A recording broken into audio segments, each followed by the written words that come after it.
हाँ जी, हम Jordan हॉर्डन theorem कर रहे थे। नेक्स्ट अपना कंटिन्यू करते हैं। लास्ट हमने यहाँ तक किया था लास्ट वीडियो में कि हमने उन सभी जिनका ऑर्डर ऑफ जी से लेस था उन सब के लिए हमने कंसिडर किया था कि उसके पास एक क्या होगी, कंपोजिशन सीरीज होगी, ठीक है। और वो सीरीज एक तो नॉर्मल सीरीज होंगे, उसके सारे के सारे जो फैक्टर ग्रुप होंगे वो क्या होंगे, सिंपल होंगे, ठीक है।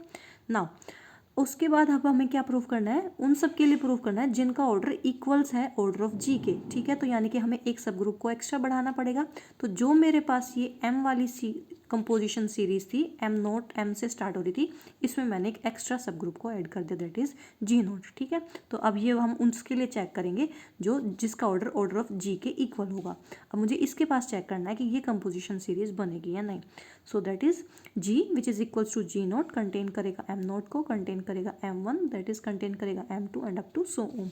Now we have to check that कि स्टार इज कंपोजिशन सीरीज और not. It is sufficient to prove that M naught normal सब ग्रुप बनेगा जी नोट के साथ, नहीं, क्योंकि मैं इतना तो ऑलरेडी चेक कर चुकी हूँ। एम नोट मेरे पास, एम आई, जितने भी ये हैं ये तो ऑलरेडी मेरे पास नॉर्मल सब ग्रुप हैं। तो मैंने जो एक एक्स्ट्रा सब ग्रुप ऐड किया था जो जी नोट, मेरे को सिर्फ इसके साथ चेक करना है, एम नोट जी नोट के साथ बनेगा, एंड जी नोट को एम वन के साथ चेक करेंगे कि सिंपल है या नहीं। नाउ क्लियरली एम नोट मेरे पास जी नोट का क्या होगा, सब ग्रुप होगा। क्यों? क्योंकि हमारे पास देखो इधर हमने क्लियरली पीछे लिखा था यहाँ पर m इज मैक्सिमल नॉर्मल सब ग्रुप ऑफ g, ठीक है। तो m मैक्सिमल नॉर्मल सब ग्रुप है g का, और m का ही नाम क्या है, m नोट। तो m नोट भी क्या होगा, g नोट का नॉर्मल सब ग्रुप होगा। एंड सेकंड हमारे पता है टू प्रूफ ऑफ क्या करना रह गया हमारे पास, g ओवर m। ये g ओवर m मेरे को क्या चेक करना है, सिंपल है या नहीं। अब g ओवर m को सिंपल क्या कैसे प्रूव करते हैं कि अगर इसका कोई भी एक सब ग्रुप होगा तो वो या तो इटसेल्फ के इक्वल होगा या फिर वो आइडेंटिटी के इक्वल होगा। तो मैंने क्या किया, लेट इफ पॉसिबल इसका कोई भी एक सब ग्रुप कंसिडर कर लिया g बाई एम का, k बाई एम नॉर्मल सब ग्रुप कंसिडर कर लिया, किसका, g बाई एम का, वेयर k इज नॉर्मल सब ग्रुप ऑफ g, वेयर जो ये k होगा मेरे पास ये नॉर्मल सब ग्रुप होगा इस g का, ठीक है। और जो कंटेन कर रहा होगा इस m को, ये हमें क्लियरली पता होता है k बाई एम में हमेशा k नॉर्मल सब ग्रुप बनता है g का और कंटेन करता है हमेशा m को। तो इट मीन्स दैट हम ये लिख सकते हैं m कंटेन होगा k के अंदर और k कंटेन होगा इस g के अंदर, ठीक है। बट हमें तो क्या पता था, m तो कैसा है, मैक्सिमल है।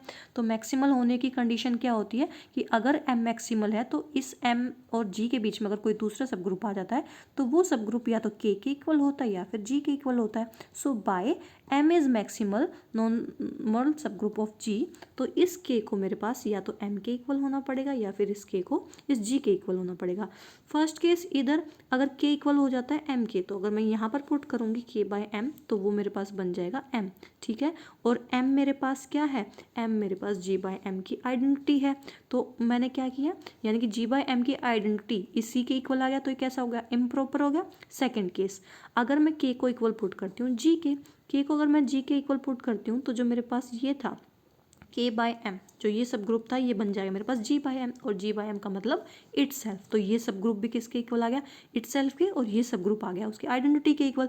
तो अगर किसी एक मेरे पास ग्रुप के सब ग्रुप या तो आइडेंटिटी के इक्वल आ जाता है या इटसेल्फ के, तो इट मीन्स वो मेरे पास कैसा है, जो ग्रुप है वो कैसा है, सिंपल है, उसके पास कोई भी प्रॉपर नॉर्मल सब ग्रुप नहीं है। It means that g by m मेरे पास क्या हुआ, सिंपल हुआ। सो स्टार मेरे पास ये जो सीक्वेंस हमने g के लिए कंसिडर की थी इसको मैंने नॉर्मल भी प्रूव कर दिया और इसके फैक्टर ग्रुप को सिंपल भी प्रूव कर दिया। तो ये मेरे पास क्या बनी, कंपोजिशन सीरीज फॉर g। तो हैंस जो हमारे पास फर्स्ट पार्ट था कि g के पास अगर फाइनाइट ग्रुप है तो उसके पास क्या होगी, एक फाइनाइट कंपोजिशन सीरीज होगी। तो ये तो होता है प्रूफ। सेकेंड पार्ट मेरे को प्रूव करना है कि एनी टू कंपोजिशन सीरीज है अगर उस फाइनाइट ग्रुप की, तो वो कैसी होंगी, इक्विवेलेंट होंगी, ठीक है। Now we will prove any two composition series for a finite group is equivalent and we will prove this by PMI on the order of G. Order of group के ऊपर जो मैं क्या करके चलूँगी, PMI से इसको प्रूव करूँगी। फर्स्ट अगर उस ग्रुप के पास एलिमेंट होते हैं दो, तो G has only one composition series, यही बनेगी। अगर उसके पास दो एलिमेंट है तो यानी कि दो सब ग्रुप्स यही बन पाएंगे, G नॉट और G1, ठीक है। एक में वो एक एलिमेंट होगा, सेकंड में वो दोनों एलिमेंट होंगे। सो G नॉट या तो उस कंप्लीट के इक्वल होगा और G1 आइडेंटिटी के इक्वल होगा। तो ये हमने पीछे पार्ट ऑलरेडी कर लिया था कि G1 जी के नॉर्मल सब ग्रुप होता है और G और G1 सिंपल होता है, तो result is true.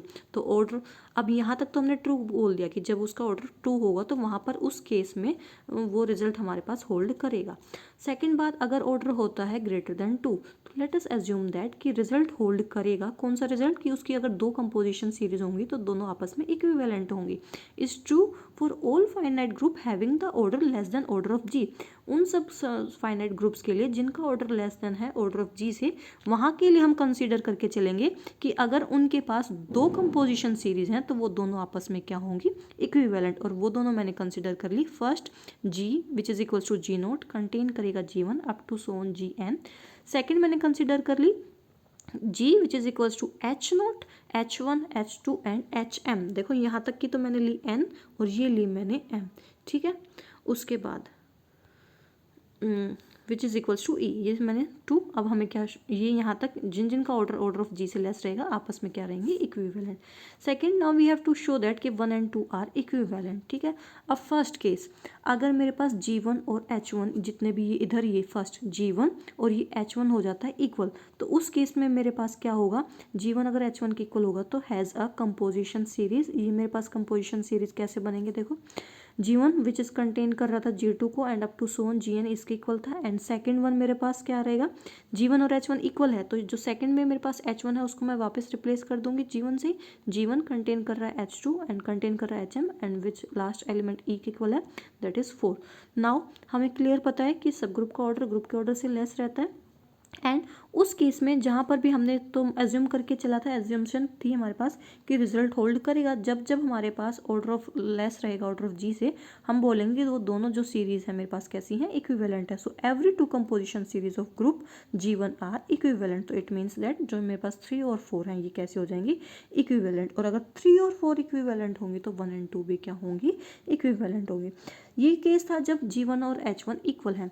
Second case when G1 is not equals to H1, वो दोनों आपस में इक्वल नहीं है, ठीक है।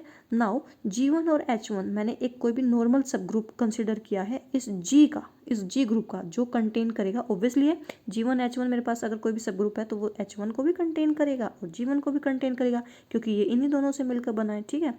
एंड ये नॉर्मल सब ग्रुप जी का देखो कैसे होगा, ये नीचे रीजन लिखा हुआ है। G1 H1 नॉर्मल सब ग्रुप है। कैसे करते हैं? एक एलिमेंट यहाँ का पिक करते हैं, सेकंड एलिमेंट जी का पिक करते हैं। हमें क्या शो करना होता है? अगर एक्स एलिमेंट मैंने यहाँ से पिक किया है, जी एलिमेंट मैंने यहाँ से पिक किया है, तो क्या शो करना होता है हमें कि जी एक्स जी इनवर्स कहाँ बिलोंग करना चाहिए? G1 H1 में। देखो ये सारा हमारे पास एज इट इज आ जाएगा, ठीक है। तो ये इसका रीज़न यहाँ दिया हुआ है, एक बार आप इसको रीड आउट कर लेना। नेक्स्ट उसने बोला है हमारे पास कि G1 H1 जो मेरे पास सब ग्रुप है देखो जी का, ठीक है। G1 H1 नॉर्मल सब ग्रुप है जी का और जो कंटेन कर रहा है H1 को भी और G1 को भी। तो इसी लाइन में लिखा हुआ है G1 H1 एक बार G1 को कंटेन कर रहा है, G1 H1 एक बार H1 को कंटेन कर रहा है। ऑब्वियसली ये हमेशा सब ग्रुप रहेगा जी को, तो मैंने ये दो कंडीशन ली, ठीक है। अब उसके बाद अब देखो इधर एक चीज़, नाउ G ओवर G1 अगर मैं ये फैक्टर ग्रुप बनाती हूँ इसके G ओवर G1 और G ओवर H1 आर, ये मेरे पास कैसे रहेंगे? सिंपल रहेंगे। कैसे? क्योंकि 1 and 2 आर कंपोजिशन सीरीज, ये मैंने यहीं से शो कर दिया था। 1 and 2 यहाँ से अगर मैं शो करती हूँ तो मेरे पास कंपोजिशन सीरीज थी। कंपोजिशन सीरीज के मैं कोई भी फैक्टर ग्रुप कंसिडर करूँगी तो वो हमेशा क्या रहेगा? सिंपल। और ये मेरे पास थ्योरम होती है बेटा, एक बार रिजल्ट देखो। A subgroup if H is not equals to G is, वो क्या होता है मेरे पास? मैक्सिमल नॉर्मल सब ग्रुप होते हैं हमेशा G के। इफ G बाय H मेरे पास क्या होता है? Simple group. तो सेम यहाँ पर कंडीशन अप्लाई होगी। अगर मेरे पास ये सिंपल ग्रुप है इट मीन्स दैट ये G1 और ये H1 मेरे पास क्या होगा? मैक्सिमल नॉर्मल सब ग्रुप होगा इस G का। अगेन बता रही हूँ, अगर मेरे पास दो सब ग्रुप हैं और वो क्या है? नॉट इक्वल है, तो वो हमेशा मैक्सिमल नॉर्मल सब ग्रुप बनते हैं जी के। अगर G बाय H मेरे पास कैसा होता है? सिंपल ग्रुप होता है। तो सेम कंडीशन यहाँ अप्लाई होगी। इन चेन में G बाय G1 और G बाय H1 दोनों सिंपल हैं, तो यहाँ पर हमारे पास और दोनों कैसे हैं, सिंपल हैं, तो G1 और H1 क्या बनेंगे, मैक्सिमल। अब देखो अगर G1 मैक्सिमल है G का और H1 भी मैक्सिमल G का, तो यहाँ से क्या बोलेंगे, G1 मैक्सिमल कब होता है G का, अगर उनके बीच में कोई और दूसरा सब ग्रुप आता है तो वो या तो G1 के इक्वल होता है या G के इक्वल होता है। सिमिलरली मैं यहाँ से बोलूँगी अगर H1 मैक्सिमल है इसका G का, तो H ये जो इनके बीच में एग्जिस्ट करता है अनदर सब ग्रुप, ये या तो H1 के इक्वल होता है या फिर G के। ठीक है, तो यहाँ से हम आगे इन कंडीशंस का यूज़ करेंगे जब हमें नीड होगी।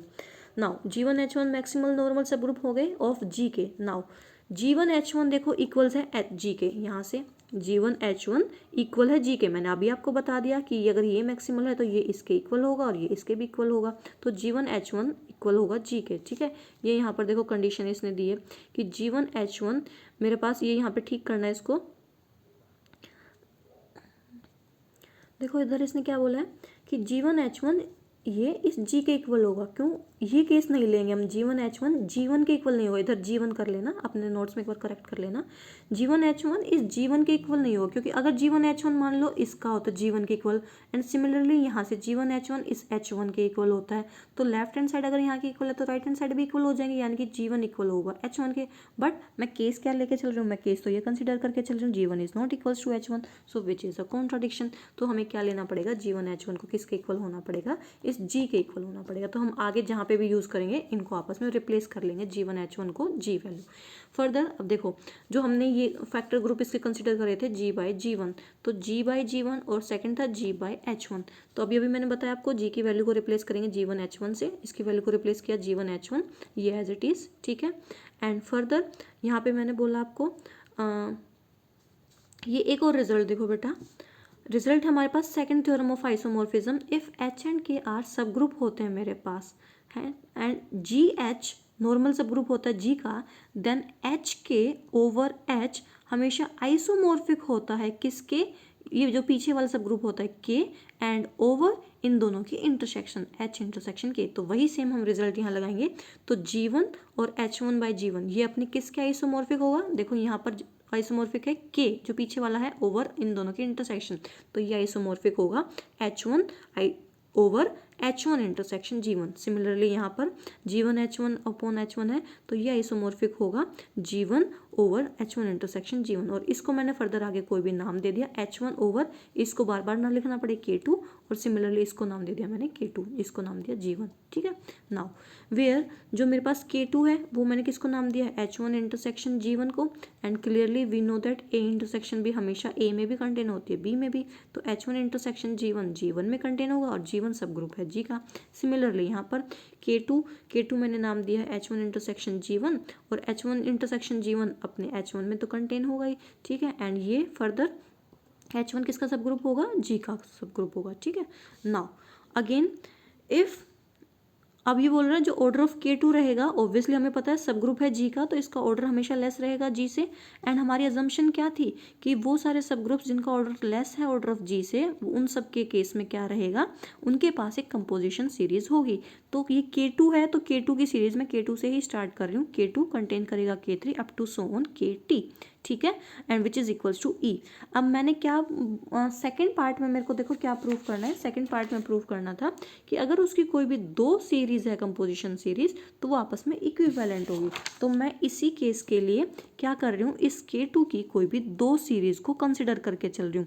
देखो यहाँ तक तो कॉमन लूंगी K2 से लेकर K7, तो K2 से लेकर KT और K2 से लेकर KT, ये दोनों में कॉमन, आगे वाले के एलिमेंट्स को चेंज कर लूंगी, इसमें लूंगी G1 और इसमें लूंगी H1। तो ये दो सीरीज मैंने कंपोजिशन सीरीज इसकी कंसिडर करके चली। ठीक है, अब मेरे को क्या शो करना पड़ेगा, फिफ्थ और सिक्स्थ मेरे पास क्या है, इक्विवेलेंट। देखो now we have to show that fifth and sixth are composition series for G। कैसे, देखो एक तो मेरे पास हमें पता है ऑलरेडी G बाई G1 मेरे पास, और ये G बाई H1 मेरे पास, ये क्या बनेंगे G1 बाई K2, ऑलरेडी सारे सिंपल बनेंगे। And we know that also first and sixth are equivalent. जो हमारे पास देखो ये फर्स्ट थी G0 G1 Gn ये, एंड सिक्स्थ जो इधर मेरे पास G G1 ये, तो ये मेरे पास K2 क्या है, इसी से तो वो वाले सारे सब ग्रुप्स हैं जिनका ऑर्डर लेस देन है G, और उसके केस में मेरे को पता था ये ऑलरेडी बनेगी कंपोजिशन सीरीज, ठीक है। तो ये कंपोजिशन सीरीज है तो ये भी बनेगी, तो ऑल्सो 1 and 6 मेरे पास क्या हो जाएंगी, इक्विवेलेंट। सिमिलरली यहाँ से मेरे पास क्या बनेगी, इक्वेशन सेकेंड और इसकी इक्वेशन नंबर 5, ये दोनों आपस में क्या हो जाएंगे, इक्विवेलेंट। अब 1 and 6 इक्विवेलेंट है, 2 and 5 इक्विवेलेंट है, इट एम्प्लाइज दैट 5 and 6 भी तो मेरे पास क्या होंगी, इक्विवेलेंट होंगी, और यही मेरे को शो करना था कि 5 and 6 इस केस में मेरे पास क्या बनेंगी, इक्विवेलेंट बनेंगी। सो देयरफॉर जो मेरे पास 1 and 2 है ये भी आपस में क्या होंगी, इक्विवेलेंट होंगी, since the corresponding factor group of the, ये सारे के सारे मेरे पास हमेशा क्या रहेंगे, आइसोमॉर्फिक। तो यही हमारे पास मेन थ्योरम थी, हमें ये शो करना था कि जो हमारे पास ये फाइनाइट ग्रुप होगा, एक तो इसके पास कंपोजिशन सीरीज होगी, और सेकंड अगर किसी केस में इसके पास दो कंपोजिशन सीरीज होती है तो वो आपस में क्या होंगी, इक्विवेलेंट होंगी। ओके।